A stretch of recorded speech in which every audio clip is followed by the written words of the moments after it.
Quería justamente retomar lo que le había consultado sobre los gestos, las acciones concretas que espera usted de este gabinete, del Ejecutivo, de aquí al 4 de noviembre para el otorgamiento del voto de confianza, que, como usted lo confirma, será en bloque. Sí, bueno, antes también enviar nuestras sentidas condolencias de parte de la bancada de Acción Popular. Ya nos hemos hecho presente a través de nuestro vocero al congresista Herrera, a su familia y a su partido, ¿no? Lamentablemente una pérdida Sí. que se ha suscitado el día de ayer. En segundo término, efectivamente, más que acciones concretas, como le mencionaba, necesitamos datos que nos permitan que efectivamente esos planes que ellos han mencionado se van a realizar. Eso por una parte respecto, por ejemplo, a la segunda reforma agraria. En el tema de ellos van a pedir facultades legislativas para el tema de tributación. ¿Qué acciones concretas van a, o sea, en qué medida se va a llevar ese tema?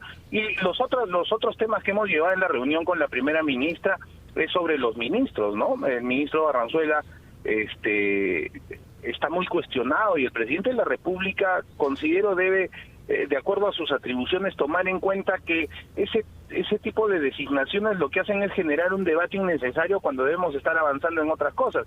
Igualmente el ministro de Educación, y por nuestra parte nosotros hemos cuestionado la presencia del ministro de la Producción, que es un militante de Acción Popular, que nuevamente ratifico, no tiene absolutamente nada que ver con el partido, con la bancada o con la decisión que vaya a tomar la bancada. ¿La decisión de la bancada está supeditada a que esos tres ministros sean relevados de sus cargos de aquí al 4 de noviembre? No se puede ver el tema del condicionamiento respecto a que se supedita o no la votación. Lo que sí es que nosotros somos sinceros al mencionarle nuestra extrañeza respecto a ese tema. Yo espero, sinceramente, como toda la bancada, que ellos puedan evaluar esos temas para darle estabilidad, gobernabilidad al país. En todo caso, ¿piensan ustedes, congresista, que después de dar el voto de confianza puedan proceder a una interpelación, a una acción de control respecto a los ministros mencionados?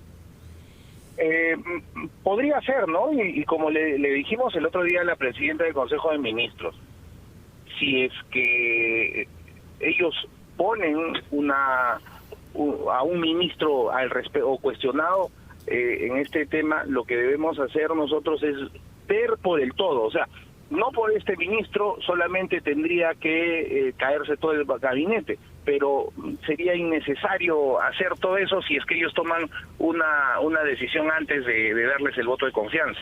Congresista López Ureña, permítame preguntarle sobre política y sobre partidos. Primero sobre Perú Libre, que es el partido más grande en el Parlamento, y luego sobre el de usted, que ha tenido elecciones estos últimos días. Respecto de Perú Libre, usted ha sido secretario de la región Junín de Acción Popular hasta hace 2 años.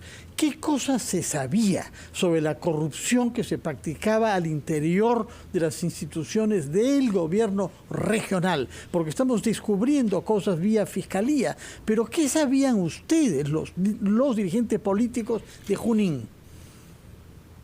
Señor Carvalho, se sabía, todo lo que se sabe y está saltando ahora se sabía antes. Han habido sendas denuncias en todos los niveles a partir del gobierno regional y los gobiernos locales, pero lastimosamente la justicia es muy lenta en las regiones.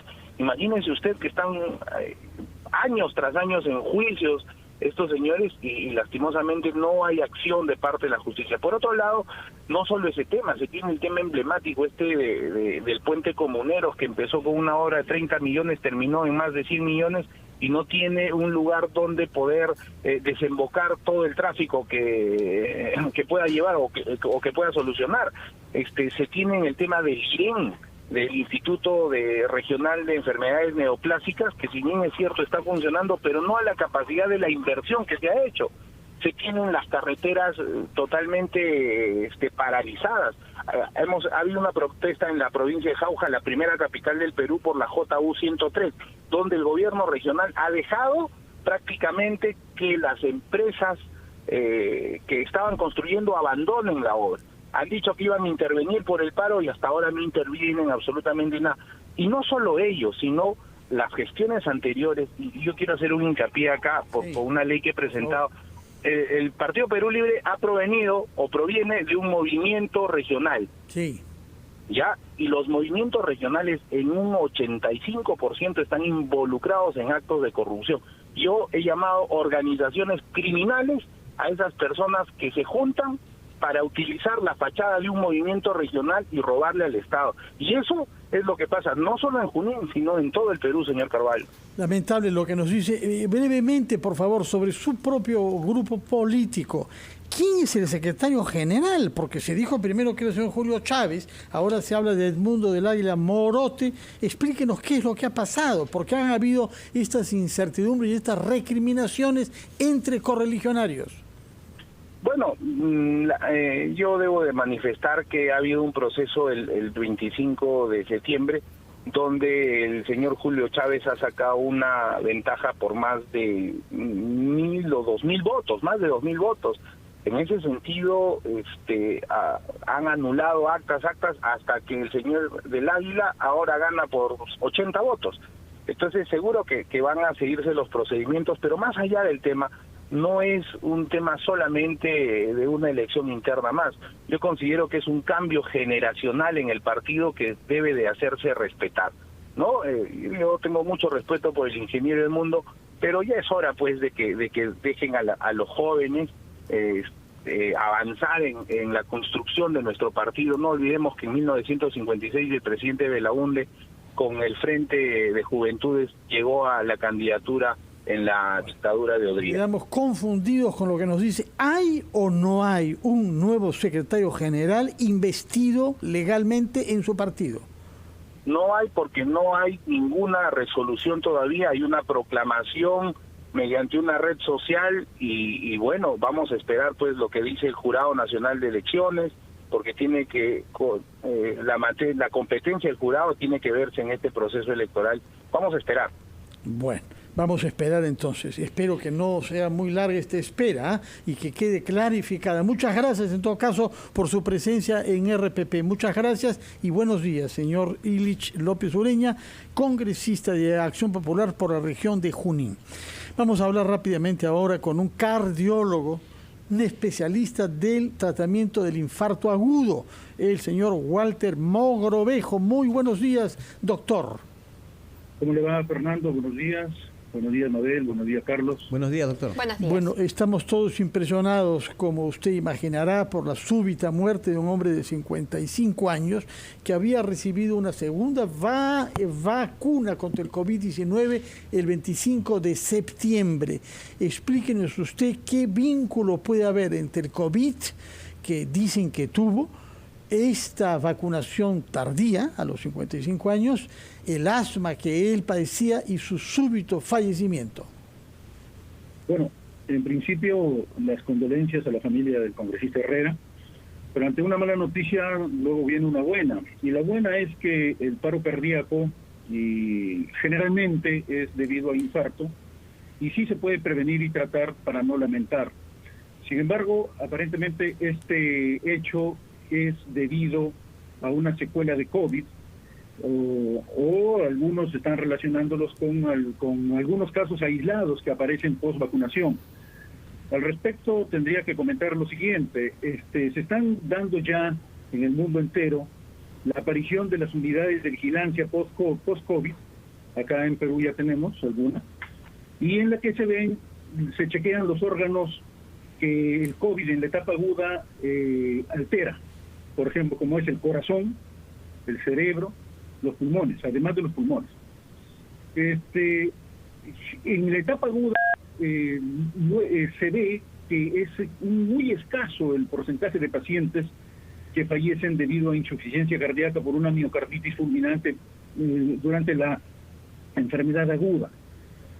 Sin embargo, en un estudio de los españoles y los suecos, y los alemanes, perdón, se vio que algunos pacientes que habían sobrevivido al COVID y que no habían presentado grandes manifestaciones cardíacas, eran asintomáticos y generalmente eran atletas, se vio por resonancia cardíaca que existía un grado mínimo de infiltración de virus en el corazón.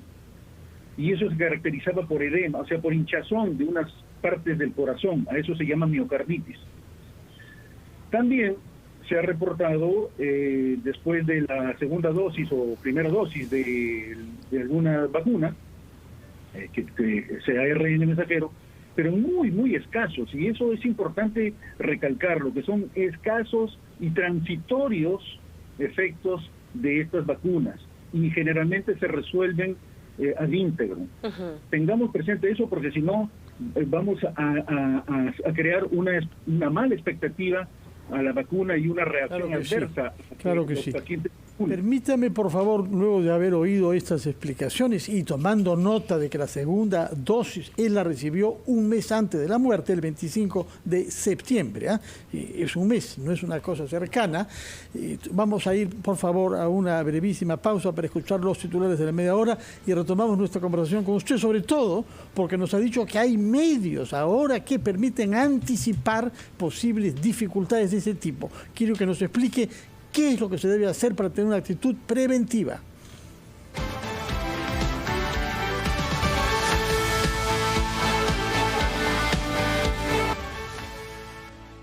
Y precisamente vemos el féretro ingresar, cargado en hombros, colocado en esta mesa principal. Y como bien indicaba Alex Vigo, es una situación, digamos, bastante penosa, ¿no? Sobre todo porque sus seres queridos han tenido que trasladarse también desde Tacna para estar en este momento tan emotivo.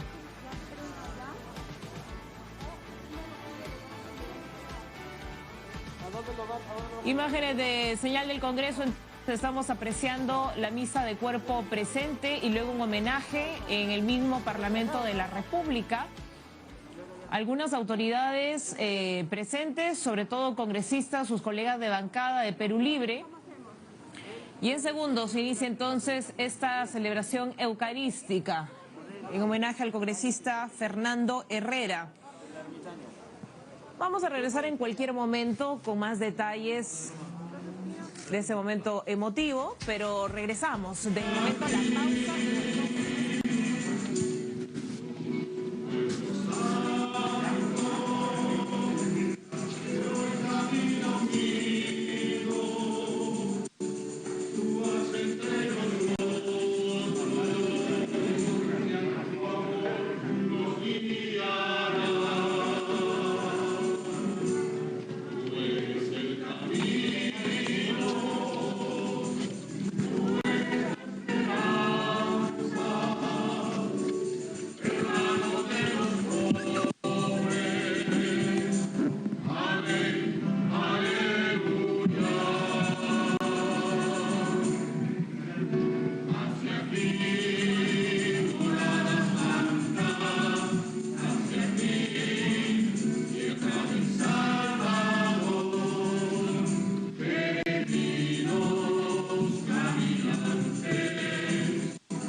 Mucha congoja, ¿no? Él también fue recibido por el monseñor Ortega, quien va a ser el que presida la misa de cuerpo presente. Lo que nos han indicado es que esta misa durará aproximadamente 45 minutos. Luego de esto, de la misma forma, en hombros, el féretro con los restos del congresista van a ser trasladados a pie hasta el Congreso de la República. Será en Pasos Perdidos que recibirá otro homenaje por parte de sus compañeros, ¿no? Sus congresistas, quienes también, algunos de ellos, la mayoría pues de parte de su bancada, se encuentran al interior de la capilla. Vamos a esperar si es que puede haber acceso o no a la prensa. Todavía no se ha determinado que ocurra esto dentro del Congreso, pero al menos aquí en la capilla han cerrado ya las puertas de la entrada principal, debido a que es una misa privada, ¿no? Básicamente familiares y amigos,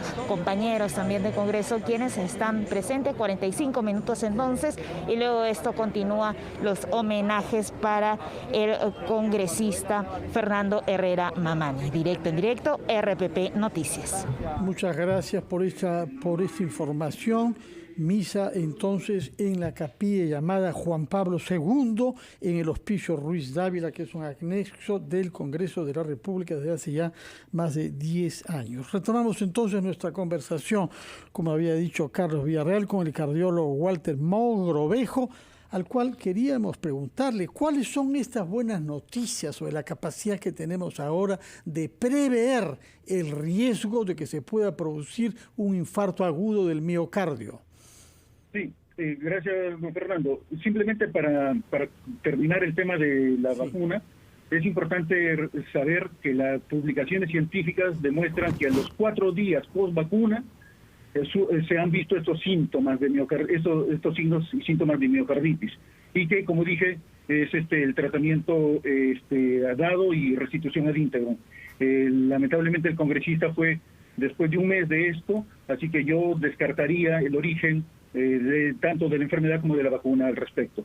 Y la buena noticia es, bueno, en realidad no es noticia, porque esto lo venimos diciendo desde hace más o menos más de 10 años.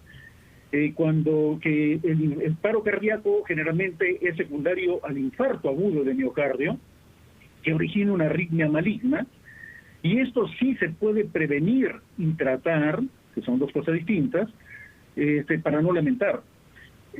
¿Cómo se puede prevenir? Ya desde hace más de 15 años en el mundo entero está lo que se llama el score calcio, que revolucionó todos los predictores de infarto de esas poblaciones que se creían asintomáticas, que se creían sin enfermedad, y que realmente modificaron en aquel tiempo todos los predictores científicos que habían, como el score de Framingham, y los ordenó.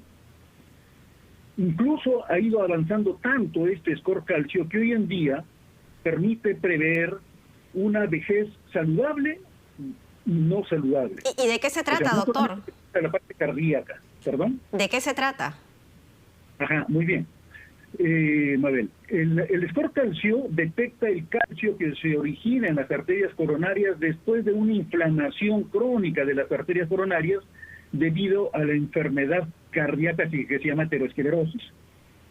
Que todos los factores de riesgo que conocemos, como es diabetes, obesidad, hipertensión, tabaquismo, sedentarismo, impactan sobre las arterias, sobre todo del corazón, y originan unas ampollitas como los barritos que tenemos en el acné, en la piel del adolescente, y por algún motivo genético pueden explotar dentro y todo el contenido volcarse al tejido circundante y originar coágulo que tapa la circulación de la arteria coronaria. Por lo tanto, una parte del corazón, sea pequeña o sea grande, queda sin irrigación. El corazón, por mecanismos automáticos desordenados, lamentablemente frente a ese suceso inesperado, súbito, reacciona con arritmia, que puede ser una arritmia transitoria o una arritmia maligna. Y ahí el nombre que tiene esto que se llama muerte súbita. Uh-huh.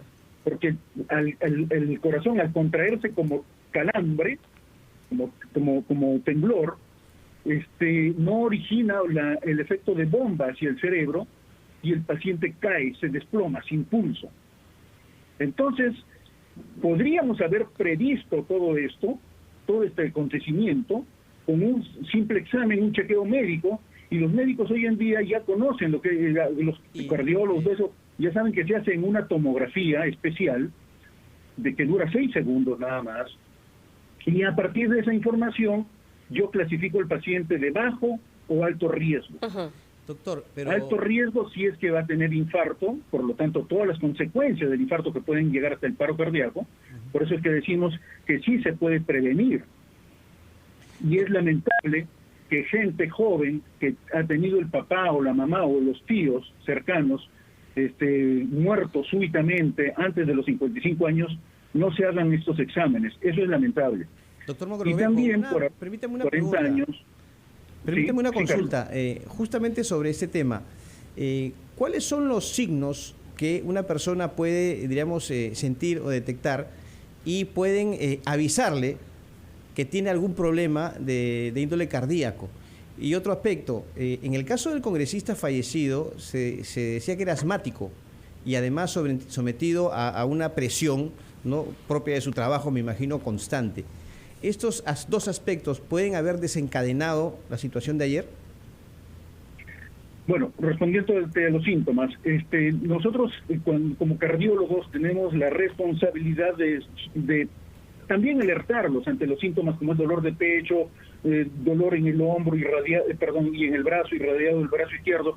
Pero eso es clásico, ya lo conocemos, la mayoría de las personas que tienen dolor de pecho se asustan y dicen, lo ligan con el corazón. Es cierto, y está bien que vayan a un médico inmediatamente. Sin embargo, la prevención hoy en día es un hecho tangible. No es un tema aburrido como antes, que no comas esto, no comas esto, no, oye, tú tienes esto, hazte el score calcio y ahí tienes un dato bien certero de tu riesgo. Respondiendo al otro tema de si el estrés o la presión con lo que el congresista se ha visto afectado, puede ser. No tengo los elementos de juicio como para afirmar o contradecir esto. Sin embargo, es importante saber que el estrés es una gotita que rebasa el vaso, no es la causa, diríamos, mayor que origina el infarto y el paro cardíaco, pero sí es una gotita que rebasa el vaso, ¿no? Cualquier persona puede, por eso decimos, no hace infarto el que quiere, sino el que puede. Es decir, yo sometido a estrés intenso, cuando operamos el corazón, no tengo infarto, a Dios gracias, es mi estrés benigno. Mi estrés, yo disfruto de ese estrés, pero hay otras personas que no disfrutan de ese estrés y sobredimensionan el estrés, y ahí es donde puede ser que la descarga de catecolaminas incida sobre una vasoconstricción en las arterias del corazón y por lo tanto desencadenen el infarto agudo de miocardio y podría también desencadenar la arritmia maligna que lleva al paro cardíaco.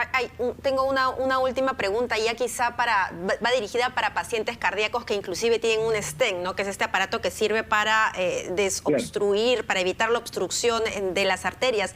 ¿Ellos también pueden hacerse esta tomografía para el score calcio?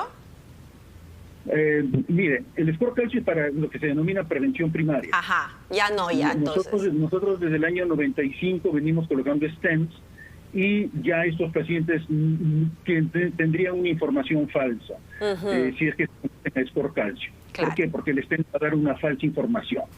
Pero sí, los métodos tradicionales como son la prueba de esfuerzo, la resonancia cardíaca con inotrópicos, o sea, con drogas vasoconstrictoras, sí es un elemento de altísima predicción para ver si existe o no tejido cardíaco amenazado.